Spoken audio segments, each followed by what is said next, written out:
మన సంస్కృతి మన సాంప్రదాయాలు ఎప్పటికీ మనతోనే ఉండాలి. భారతదేశపు మహా గ్రంథాలు కావ్యాల సంపూర్ణ సంకలనం. సబ్స్క్రైబ్ చేయండి. తిలక్.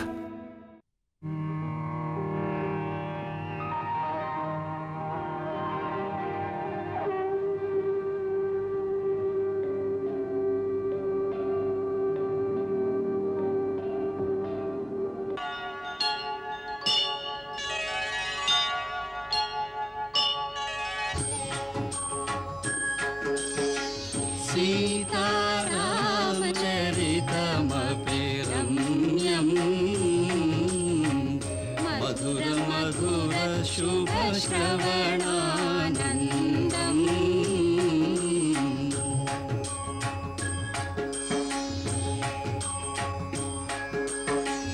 इह पर सुखमुलकिदिये प्रबन्धम् परम पदमुनकु इदि सोपानम्.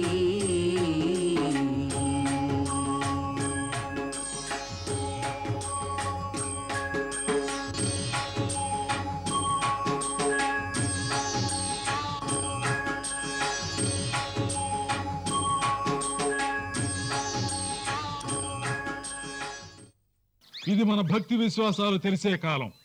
ఒక మహాశక్తివంతమైన సైన్యాన్ని ఎదుర్కోవాలి. ఆ గంగమ్మ తల్లి మీద ఆనవేసి ఆజ్ఞనిస్తున్నాను. మన బంధుల్లో ప్రాణాలుండగా రాముల వారి శత్రువులు గంగను దాటకూడదు. గంగా తీరాన పొదల్లో దాక్కొని శత్రువులు దరిచేరగానే బాణాలతో ఖడ్గాలతో ముట్టడించండి. గంగా నదిలోని నీరంతా రక్తధారలై తీరాలి. భరతుని సేన యొక్క మొండాలు గంగా నదిలో తేలియాడాలి. వీరుడికొక్కసారే చావు. మనం యుద్ధంలో మరణిస్తే అందులోనూ ఈ గంగా నది ఒడిలో శ్రీరాములు వారి కోసం ప్రాణాలిచ్చే భాగ్యం ఎవరికి దొరుకుతుంది? జీవించి ఉంటే రాములు వారికి సేవలు చేద్దాం, మరణిస్తే మనకి మోక్షం దొరుకుతుంది. ఈ భరతుడే కాదు, స్వయంగా కాలయముడే దిగి వచ్చిన భయం లేదు. ఆ కాలుడికే యముళ్ళవుతారు ఈ నిషాద యోధులు. అవును, నిజం. మేము ఆ యమధర్మరాజుకే యముళ్ళు అవుతాం. మా కంఠాల్లో ప్రాణాలుండగా శత్రువులు ఎవరు గంగదాటి వెళ్ళలేరు. అయితే చెప్పండి, శ్రీరామచంద్రులకి, శ్రీరామచంద్రులకి. నిషాద యోధులారా, సాగండి ముందుకు. ఆగు రాజా, ఆగు. మంచి చెడు ఆలోచించకుండా ఆవేశంలో తొందరపడ్డం న్యాయమా? మాది పొరపాటే. కారణం వ్యవధి తక్కువ ఉంది. ఆలోచించకుండా అడిగేస్తే తర్వాత పశ్చాత్తాపడతారు. మాకెందుకో అసలు ఈ ఆలోచన సరైనది కాదనిపిస్తుంది. ముందు భరతుని కలవండి, వివరంగా వారి ఉద్దేశం తెలుసుకోండి. యుద్ధం చేసే అవసరం ఉండదనే మా ఉద్దేశం. మీ ఉద్దేశం అదైతే మేము ఆధార్ని అనుసరిస్తాం. యుద్ధంలో ఎప్పుడూ ఎవరికీ ప్రయోజనం కలగదు. యోధులారా, మీరందరూ దళాలుగా విడిపోయి చెట్లలో దాక్కోండి. మేము వెళ్లి భరతుల వారిని కలుస్తాం, మర్మాన్ని తెలుసుకుంటాం. వారు సదుద్దేశంతో ఉన్నారో దురుద్దేశంతో ఉన్నారో అవగతమవుతుంది. పగ ప్రేమ దాచాలన్నా దాగవు. మేము సంకేతం ఇవ్వగానే సేనలను ఎదుర్కోండి. అర్థమైందా?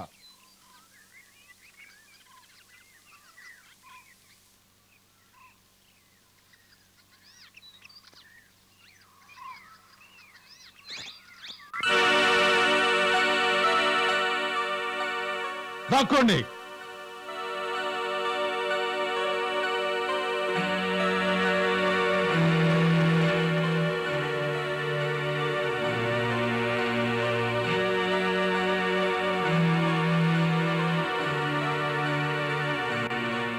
జాగ్రత్తగా వినండి. రాములు వారి మిత్రులు అని తెలుసుకొని అకస్మాత్తుగా దాడి చేయగలరు. చింతించకండి రాజా. అలాంటి నీచ ఉద్దేశంతో ఎవరైనా ముట్టడిస్తే మేము వాళ్ళ కళ్ళు పీకేస్తాం.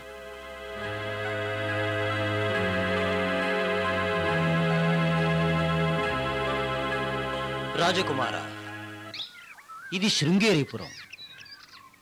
వీరికి రాజు నిషాదరాజు గుహుడు.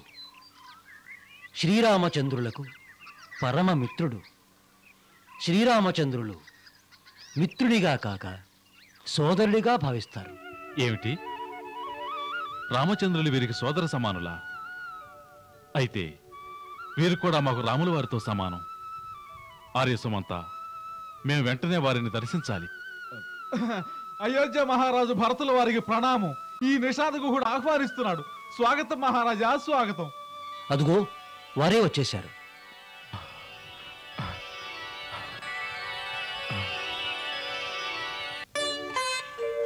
వద్దు నిషాధరాజా, మీకు పాదాభివందనం చేయాలి. అయ్యో, ఏమిటిది? తమరు ఇలా చేయటం న్యాయం కాదు. మా రాముల వారు తమను హృదయంలో దాచుకున్నారు. తమన్ని కౌగిలించుకునేవ్వండి. మా అగ్రజులే మమ్మ స్పర్శించిన అనుభూతి కలుగుతుంది.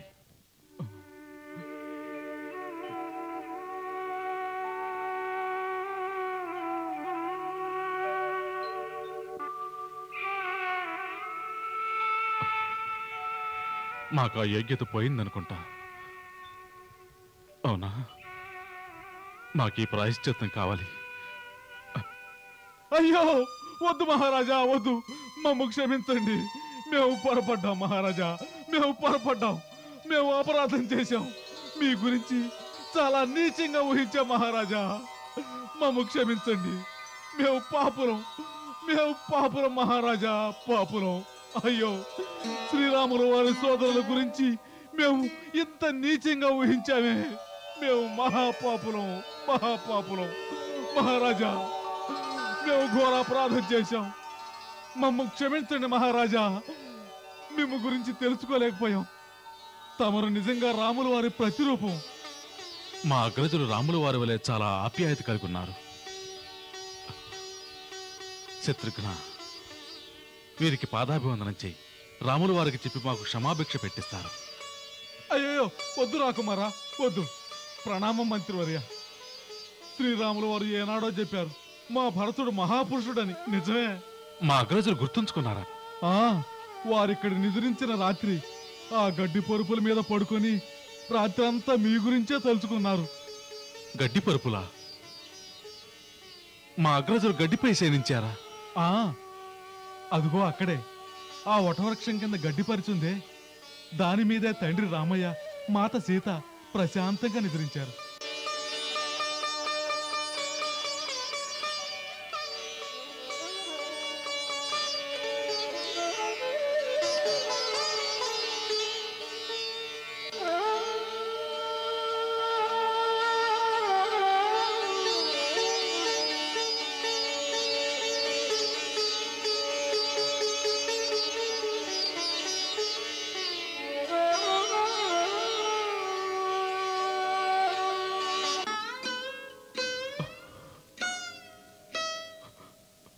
మా అగ్రజులు మాత సీత ఇక్కడ శయనించారా? రాకుమారా, మన ప్రభువులు శ్రీరాములు ఇక్కడే శయనించారు. పరుపులు ఇస్తామంటే వద్దన్నారు. ఇంట చేసిన భోజనం తినే ఆజ్ఞ లేదన్నారు. కందమూలాలు ఆరగించి గంగాజలంతో కడుపు నింపుకున్నారయ్యా. ఉదయమే లేచి ఆయన పాదరక్ష లేకుండా చిత్రకూటానికి వెళ్ళారు. ఎంత పొరపాటు! మా రాముల వారు గడ్డిపై నిద్రిస్తుంటే మేము భవంతుల్లో పట్టుపరుపులపై శయనిస్తున్నాం. ఆర్య సుమంత, మేము పాదరక్ష లేకుండా చిత్రకూటానికి నడిచి వెళ్తాం. మా అగ్రజుల దర్శనం దొరికే వరకు అన్నాహారాలు ముట్టాం. స్వామి కందమూలాలు తింటుంటే సేవకుడికి రాజభోగాల అసహ్యం ఇస్తుంది మంత్రివర్య. సిగ్గుచేటు.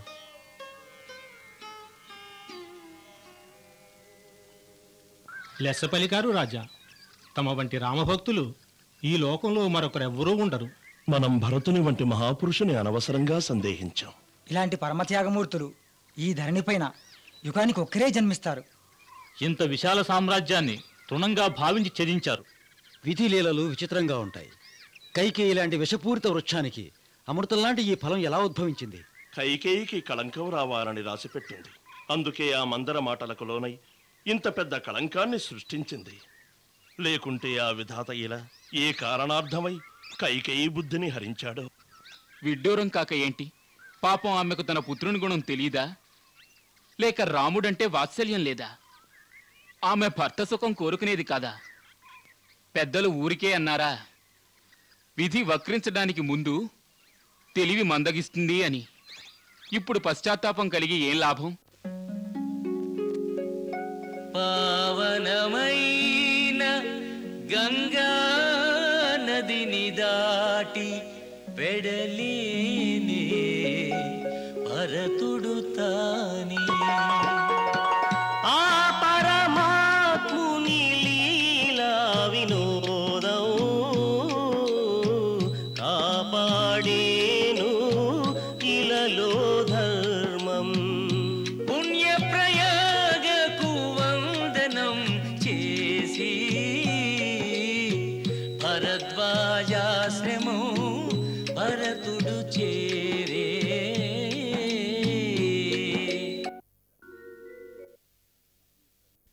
జరిగిన దానిలో మీ ప్రమేయం ఏమాత్రం లేదు. అంతా విధిలీల. మీ మనసులోంచి చింతను తొలగించండి. ఈ అనర్థం మామూలంగా జరిగినప్పుడు ఈ చింత మా మనసు నుంచి ఎలా తొలగుతుంది?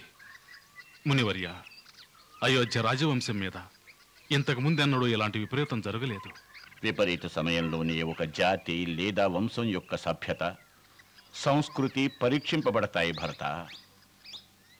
మీ ఇద్దరు సహోదరుల త్యాగంతో ఈ విపరీత క్షణంలో రఘుకులం యొక్క కీర్తి ద్విగుణీకృతమైంది.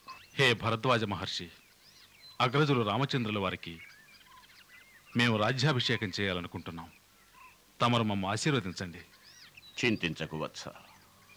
ఏది ఎలా జరిగినా లోక కళ్యాణార్థం జరుగుతుంది. సదానంద, మహర్షి వశిష్ఠుల వారు పూజ ముగించుకున్నారేమో చూడు. మేము వారిని దర్శించాలనుకుంటున్నాం.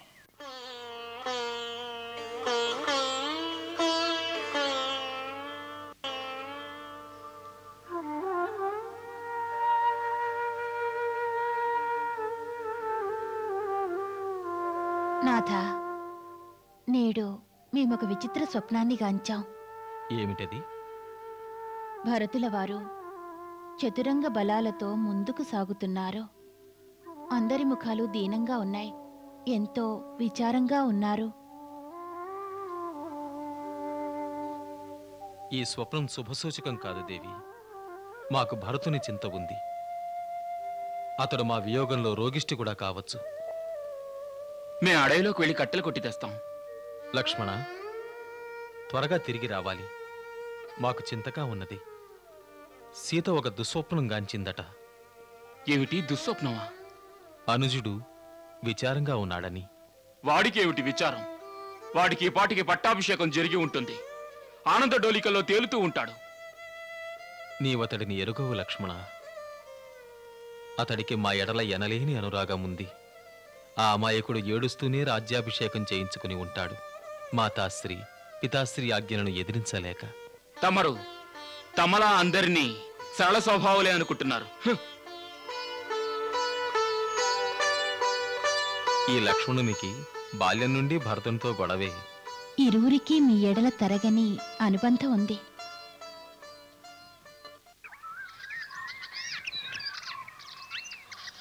నిషాధరాజా, ఇదే నా చిత్రకూటం. అవును రాకుమారా.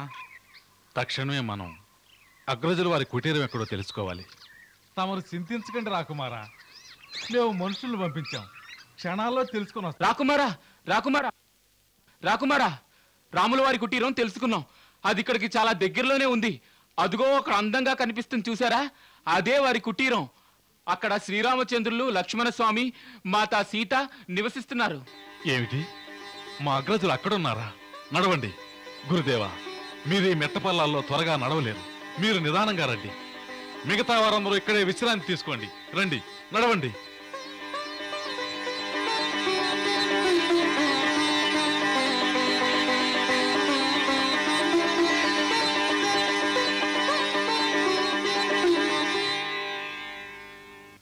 అగ్రజ, అగ్రజ, అగ్రజ! ఏమైనది లక్ష్మణ? వాడొచ్చేశాడు. తన వెంట సైన్యాన్ని కూడా తీసుకొచ్చాడు. ఆ పుష్పాలను వదిలిపెట్టండి. శస్త్రాలను సంధించవలసిన సమయం ఆసన్నమైంది.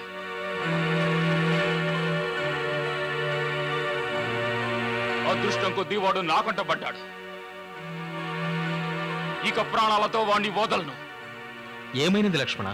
ఎవరు వచ్చినది? నీ అనుంగు సోదరుడు భరతుడు. భరతుడా? ఎక్కడా? చిత్రకూటం వరకు వచ్చాడు. వనంలో మేము కట్టెలు కొడుతుండగా ఓ కోయమిత్రుడు వచ్చి అయోధ్య రాజు భరతుడు తమ చతురంగ సేనలతో చిత్రకూటం వస్తున్నాడని చెప్పాడు. మేం వెంటనే వృక్షం ఎక్కి చూశాం. మాకు లెక్కకందనంత సైన్యం మన సూర్య పతాకంతో ముందుకు సాగుతూ కనిపించింది. వారి వెంట అశ్వాలు గజాలు ఉన్నాయి. దీని అర్థం ఏమిటంటే భరతుడు తన పూర్తి శక్తితో ఆక్రమణ చేయడానికి వస్తున్నాడు. ఆక్రమణ ఎవరి మీద? తమ మీద, ఇంకెవరి మీద? రాజైన తర్వాత ఎవరికైనా పదవీ వ్యామోహం అధికమవుతుంది. ఎవరో సలహా ఇచ్చి ఉంటారు. మూర్ఖుడా, ఈ రాజ్యానికి అధికారి శ్రీరాముడు. అంతేకాదు శ్రీరాముడు ప్రజలకు ప్రేమపాత్రుడు. ఈ ప్రజలేని నుంచి రాజ్యాన్ని లాక్కుని శ్రీరాముడికి అప్పగిస్తారని చెప్పి ఉంటారు. వాడు అనుకుని ఉంటాడు, ఇదే మంచి సమయం, ఇద్దరూ నిస్సహాయంగా ఉంటారు, వెంటనే ఇద్దరిని అంతం చేస్తే శాశ్వతంగా భోగాలను అనుభవిస్తూ ఆనందంగా జీవించవచ్చని. ఇలా అసందర్భంగా మాట్లాడుకో లక్ష్మణ. భరతుడు ఎప్పుడు ఇలాంటి కుటిలపు ఆలోచన చెయ్యడు. ఎందుకు చేయడనుకుంటున్నారు? ఒక కుటిల స్త్రీకి పుత్రుడిగా జన్మించిన వాడు కుటిలతో ఆలోచనలు కాక ఎలాంటి ఆలోచనలు చేస్తాడు? వాడి హృదయంలో కపటమే లేకుంటే తనతో చతురంగ బలాలు సైన్యాన్ని వెంట తీసుకొచ్చేవాడా? అగ్రజ, తమ దృష్టిలో భరతుడు సాధుభంగవుడు కావచ్చు, కానీ రాజపదవిని పొందిన తరువాత ఎవరికి పదవీ వ్యామోహం రాకుండా ఉండదు. వాడు మానవుడే కదా. ఇంద్రుడు లాంటి దేవతల సైతం పదవీ వ్యామోహానికి లోనై ఉచితానుచితాలు మర్చిపోయిన వారే. నేడు రాజ్యకాంక్ష భరతుణ్ణి అంధుణ్ణి చేసింది. వాడు తమరు నిస్సహాయ స్థితిలో ఒంటరిగా ఉన్నారనుకుని తమర్ని అంతం చేయడానికి వస్తున్నాడు. లేదు లక్ష్మణ, లేదు. తమ మీద ప్రమాణం చేస్తున్నాను, నేడు మమ్ము నిరోధించకండి, మమ్ములను ఆశీర్వదించండి అగ్రజ.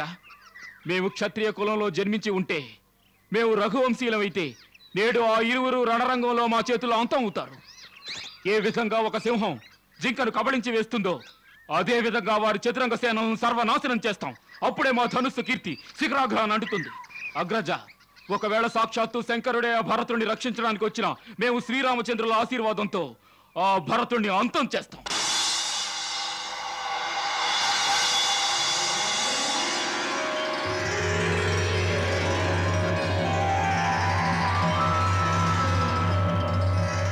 శాంతించు లక్ష్మణ, శాంతించు. భూమి ఆకాశాలను ఏకం చెయ్యగల వీరుడవని ఈ సృష్టిలో ప్రతి అణువుకు తెలుసు. భరతుణ్ణి హతమారుస్తానని నువ్వు చేసిన ప్రతిజ్ఞను నిస్సందేహంగా నెరవేర్చగలవు. కానీ వేదాలలోనూ ధర్మశాస్త్రాలలోనూ సూచించబడింది ఏమిటంటే, మానవుడు ఏదైనా ఒక కఠోర నిర్ణయం తీసుకునే ముందు దాని యొక్క ఉచితానుచితాల గురించి తప్పకుండా యోచించాలని. ఏదైనా ఒక గొప్ప మహత్తర కార్యం యోచించకుండా అకస్మాత్తుగా చెయ్యరాదు. అలా చేసినందువలన పిదప పశ్చాత్తాపపడవలసి వస్తుంది. అందువలన ఉచితానుచితాలు యోచించి దాని యొక్క పరిణామం ఎలా ఉంటుందో తెలుసుకుని ఆ తరువాతనే యుద్ధం కోసం ధనుస్సు ఎత్తాలి. ఎందుకంటే యుద్ధంలో సర్వదా హాని అధికంగా ఉంటుంది, లాభం తక్కువ ఉంటుంది.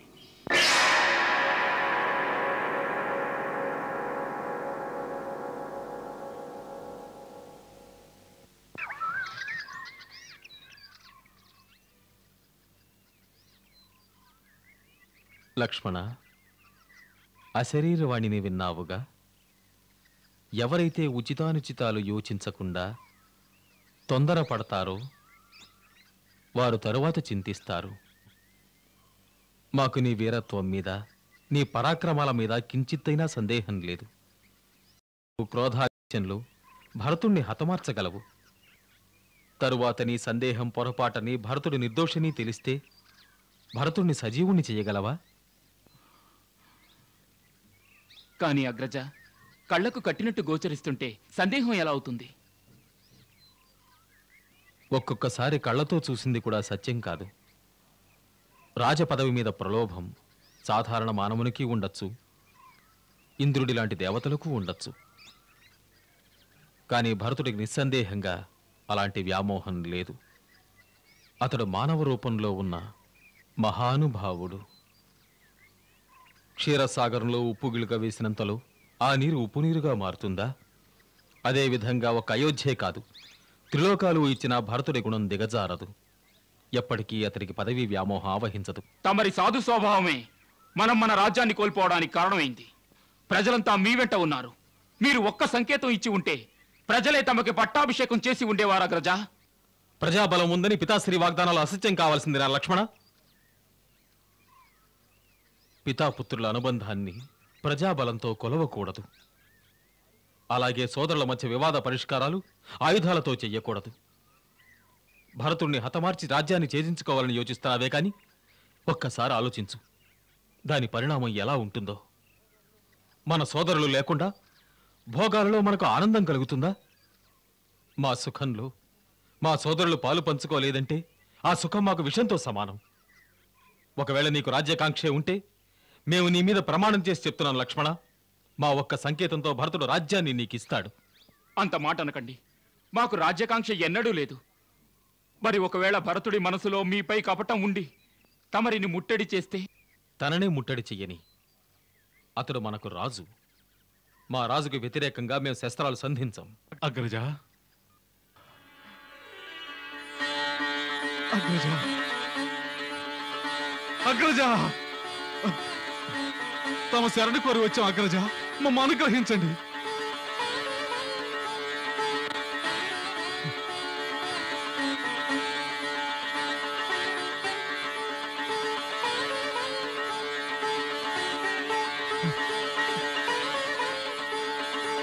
భరత,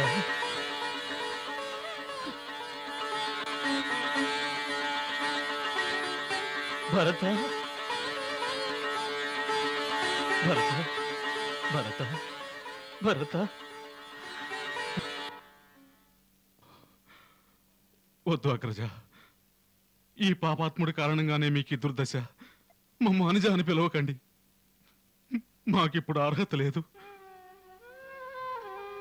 మంగళకార మంగళనాశ దశరథ రఘుకుల రాజకుమార